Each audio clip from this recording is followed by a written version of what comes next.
scientifically, there is nothing to prove that. Yeah.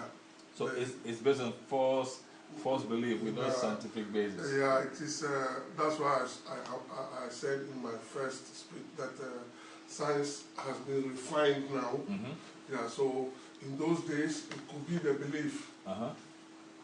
But now science has come out with more research to prove it wrong. So it's better to stay away from it. Yeah. Wow.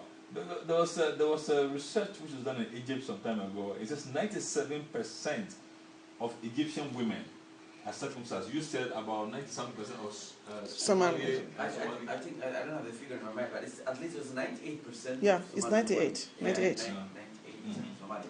One of the highest figures. Yeah.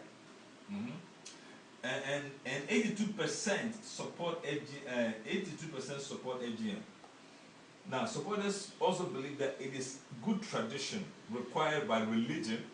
This is a belief, that it promotes cleanliness and it preserves virginity and ensures better marriage prospects. So it means that those girls who are looking forward to marriage have to subject themselves to this thing.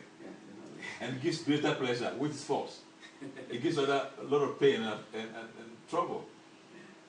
It gives greater pleasure for the husband and prevents women's adultery. So that is the findings which were made in Egypt on this topic. Now, what is your take on these findings? That belief is in everywhere. Even in where I came from, they believe that it's some sort of strategy to reduce adultery, and which is as. But is that really true? Has it really reduced adultery? From what you know, actually, have you seen women who have been circumcised? I haven't done any research on that issue, if that has some connection with adultery or not. Yeah. But I think if I use my own mind, I don't think so. That has nothing to do with I have seen so many girls. Yes. So many girls have been circumcised and still having adultery. So I don't know. That's what I wanted to show about. Yeah. So you've seen girls who have been circumcised and yet they're loose. Yeah. So it has nothing to do with the circumcision. It has to do with the character. With the character, with the. I mean, it's a personal issue. Sexual is a personal issue. Yes. Some might believe, okay, I want to do it. Some believe, no, I have to wait till my marriage, or I have to keep that. I mean, it depends on an individual. Nothing to do with a group who has been circumcised or a group who has not been circumcised. Yeah. It's amazing. I think that has to do also with the child upbringing. Yeah, the way you bring out your child, the kind of education you give to her, what type of God-fearing that you instill in her, that might help her to stay away from those evil things, like adultery, than to say, let me cut off a genital part and that will, no. I don't think. I don't think, because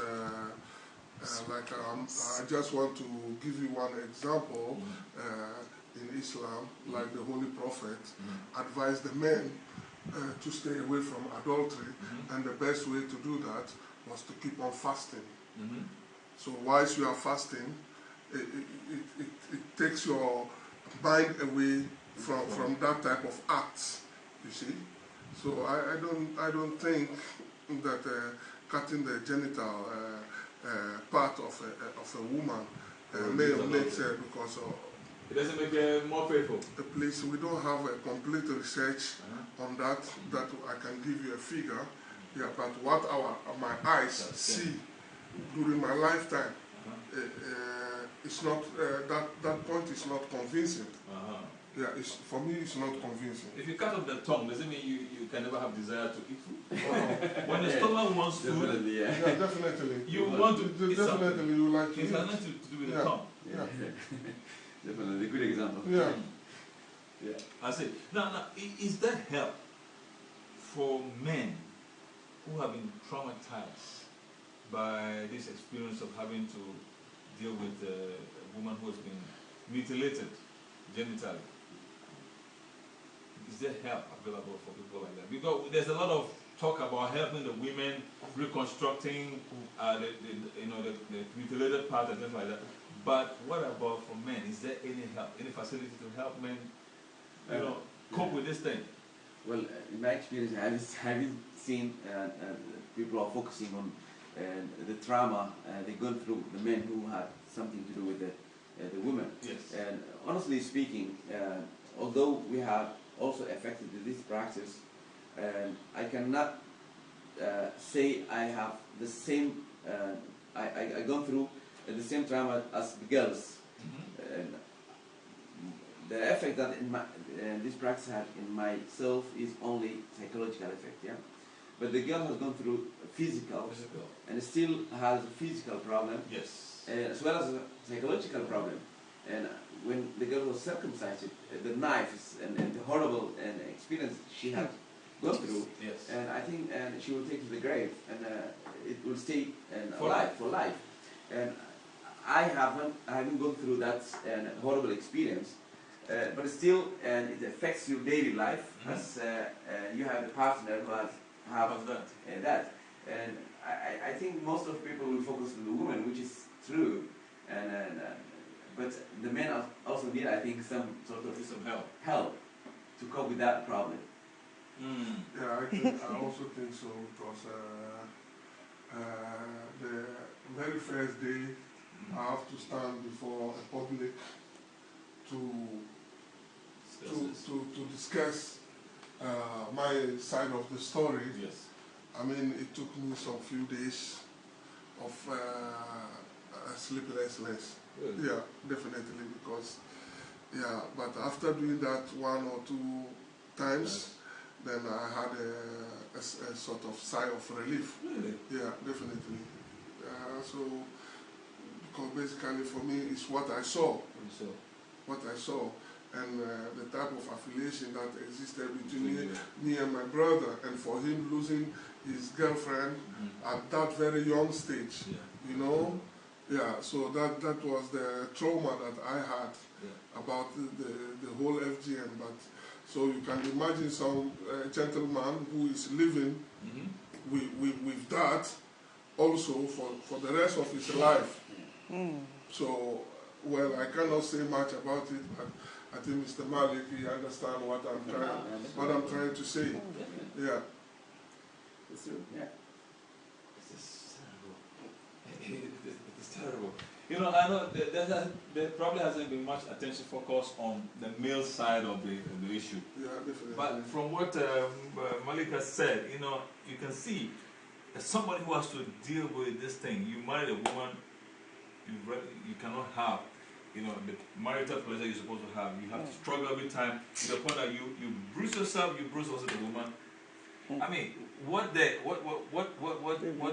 is there in the name of, you know, the relationship? You know, that's quite something. I guess some attention should be given to giving some counseling and some help to men who have this psychological effect. And pressure as well, social pressure actually. And if we talk the men who living in the Western or civilized society, yes, maybe they have some sort of other relief. I mean, talking even to the issue is taboo to the many men who are going through this. Yes, it's taboo. I mean, now we're talking, it is some sort of relief as well. But some people even cannot talk about it. Yes. So they keeping within themselves. Yeah, with self, and that's it damages them. And the things that also sometimes I wonder is like a woman who gone through this horrible pain, and having that knowledge and still circumcising her daughter. That is also terrible. I mean, as a mom, yeah, and father as well. Yeah. I guess we got to discuss some more about this, you know, in due course. But I would like to finally ask you, gentlemen, how much are you involved in work to help eradicate FGM within your communities, for example? To what extent are you involved in bringing awareness about this from the women's side, also the men's side, you know, to help reduce or remove this thing? In the year 2010, yes, was the first time Stichting Wadata took up this issue. And we are a very large community because I'm talking about the West African Muslims living in Amsterdam and the surroundings. Okay. So I sent my... And you are the vice president of Wadata? I sent my proposal to the GGD and I had a long speech with Marijke Ekkelboom, and we had a kind of financial support to be able to rent a place and provide coffee for people who want to listen. And I mean, the result was overwhelming. We had in 2010 we had 3 information nights, evenings, and then we had a workshop. And this year, as well, on the 16th of July, in collaboration with FSAN, Stichting Wadata is going to host another information evening at the Candela about the same issue, because we believe that a tradition that started in the Dark Ages through the Stone Ages, we cannot use only 8 years, like it was tagged by the UN from 2002 to 2010. That is 8 years. You cannot eradicate it within a short time. Yeah, so we kept on going. So that is what we have in the pipeline. That's very, very, very good. Super, super. I appreciate that. And what about in the Hague? What's happening? What do you have? Actually, me, as Abdimalik, I involved in 2 levels. I'm as an individual, and when I get married and I've seen how horrible this practice is, I decided myself as an individual to stand for and campaign or this fight against this horrible practice. And on a level of organization, the organization that I involved, and Dalmar in Hague, and with the cooperation of the Eastern, where we did many different campaigns and projects. We run different projects. We had also the same as you guys, radio in Amsterdam and in Den Haag, where we had different programs on these issues, like the one we are doing today. We're fighting on a daily basis, and we had different